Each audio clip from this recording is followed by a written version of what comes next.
Hi guys, ngayon po ay pupunta tayo sa city. Saan tayo? Anong gagawin natin doon? What are we doing there? Having a party. Having a party. Yeah, we are watching two street party here in Napier. Yay! Are you excited? Yeah. We're just walking. That's all right. Yes. Oh When, yes. when I gotta say to someone, don't run, you're gonna hurt yourself. Wow. Yeah. Yeah. Call. Okay. Call someone. Call everybody. We're ready. Ready. Ayan guys.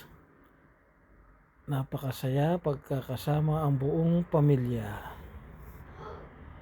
Nung una guys, may kwento ko lang sa inyo.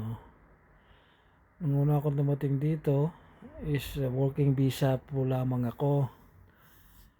Nagbigay ng opportunity ang New Zealand para sa mag-apply ng resident visa. So hindi ko na po pinalampas ang pagkakataon. Nag-apply po ako ng resident visa. Sinama ko sa visa, sa application ko ang aking buong pamilya. So awa ng Diyos guys, natanggap namin ang resident visa namin. Ngayon nag-ipon po ako. Pawis at hirap, pagod ang inubos ko. Makaipon lamang po guys para po makuha ko ang aking buong pamilya. Kasi napakahirap po talaga ng isang OFW na malayo sa kanyang pamilya. Kaya po sa lahat po ng OFW sa buong mundo, binabati ko po kayo. Mabuhay po lahat ng OFW sa mundo dahil hindi po biro ang maging isang OFW. Hindi po biro ang malayo sa kanilang pamilya. Hindi po biro ang mangarap para sa kanilang pamilya, lalo na sa mga maliliit na anak na hindi mo nakakasama tuwing kaarawan, tuwing Pasko, sa tuwing mayroong okasyon. Kaya sakripisyo po talaga ang isang OFW. Kaya po sana ay yung mga anak ng OFW, sana bigyan ninyo ng halaga ang ginagawa ng inyong ama, ng inyong ina na nagtatrabaho sa ibang bansa para lamang maibigay ang inyong kagustuhan. Kaya sa buong mundong meron mang OFW, mabuhay po tayong lahat. Ito guys, ngayon ay kasama ko na nga sila. At guys, ngayon kami ay mapunta na nga dito sa pagdadausan ng event dito sa city. Ayan, nakita nyo si Mrs. yan, naglalakad. Malapit na kami dyan. At dyan nga guys, ay madadaanan namin ang isang construction site na MCL Ested, kung saan marami po tayong mga kapwa Pilipino na nagtatrabaho dyan, mga karpintero. Sa totoo guys, yung mga karpintero dyan na nagtatrabaho is mga kasamahan ko noon nung ako'y nagkakarpintero pa. Kasi guys, mabigat na para sa akin ang maging isang karpintero. Hindi na tayo bumabata, tumatanda tayo. So nagharap tayo ng medyo kaya na ng magaan ba para sa sarili natin. Ayan na guys, nandito na tayo. Ito natin, may mga palabas na dyan. Ayan na, mga naglalaro sila ng apoy. Uy, hindi ba bawal maglaro ng apoy? Hindi, yan naman mga event lamang. Ayan. Dito naman, ganun din. Naglalaro din siya ng apoy. Ayan. Kaya, libang lang ang sarili natin. Kasi wala namang pasok. At ng araw na yan, ginagala ko rin ang aking buong pamilya. Kaya ayan. Uy, si Kalbo. naglaro ng apoy. Uy, namatay ang kanyang apoy. At ayan na nga, isinubo pa ang apoy. Sus Mariosep. Guys, sana magustuhan ninyo ang video ito.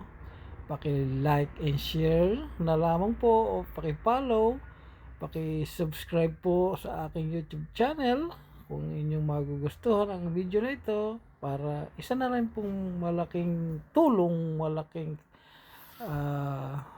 bagay pa para sa aking baguhan na nagbibideo at pasensya na rin po kayo sa aking mga video dahil nga po ako isang baguhan.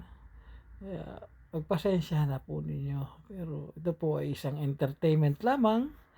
Kaya nga po, ayan, umarang pa si Totoy. Totoy, ayan na nga, uy, ayan na nga, at yan pa, nagbibisikleta siya sa isang gulong na napakataas. Wow, pakahusay. Ayan guys, napakagaling niya. Hop, hop, hop, ang galing niya mag-balance dyan. Ay sus, ay pasayaw-sayaw pa itong si kuya. Ay siya, ay napakagaling. Hop, ang galing niya mag-balance. At nga pala guys, binabati ko ang aking kapatid na sa Taiwan at ang aking pamangkin at bayaw. Kumusta po kayo dyan sa Taiwan? Mag-iingat kayong palagi. Ayan guys, at syempre binabati ko rin ang aking mga mahal sa buhay sa Pilipinas, lalo ang aking ama, ang nag-iisa kong ama. Ay nako, marami akong pangarap sa tatay ko guys, pero di ko pa may bigay.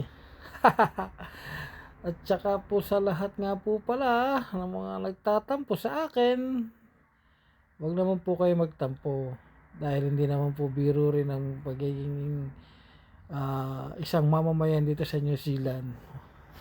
Malaki po ang gastos, sinasabing malaki ang sahod, pero malaki rin po ang gastos. Kaya sa mga taong nagsasabi, pasensya po kayo. Hindi ko po agad-agad kayo na tutugunan sa inyong mga hinihingi. Pero sana po ay maintindihan ninyo dahil ang pamilya ko ay nandito. Siyempre po, unahin ko muna ang pamilya ko sa pangangailangan nila bago po ang iba at ang aking sarili. Ay talaga guys, nagutom na ang aking mga anakis.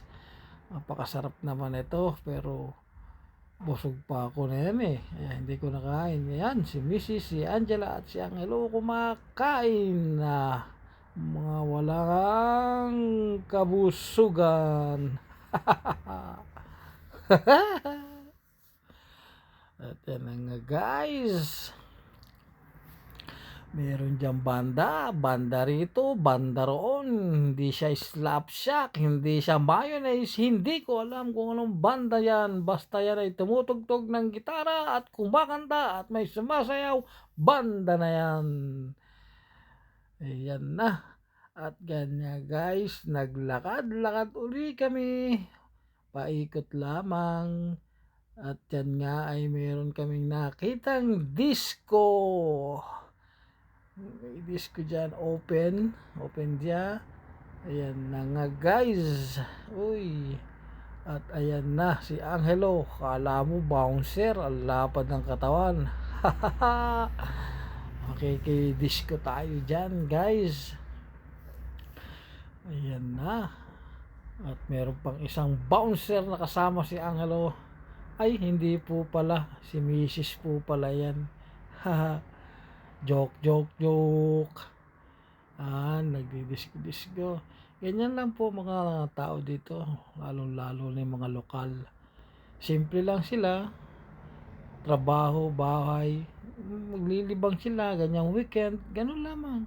Trabaho, bahay, yung mga anak nga nila, iniiwan nila dito sa mga daycare center lang. para makapagtrabaho sila. Binabayad nila sa mga ganun daycare center para yung trabaho nila is tuloy-tuloy. So pinipick up lang nila siya kada hapon. At least kumikita mga lokal at may nag-aalaga ng bata nila or anak pala nila.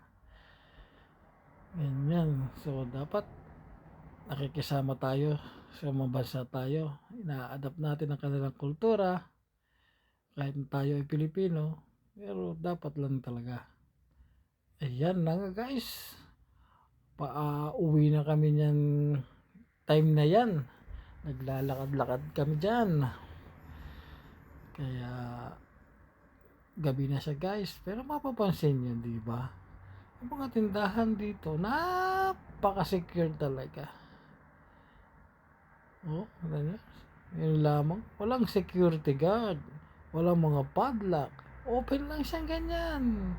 Di mo kasi usong ano rito. Alam nyo na. Guys, pauwi na kami. At kita-kita tayo sa susunod. Bye-bye!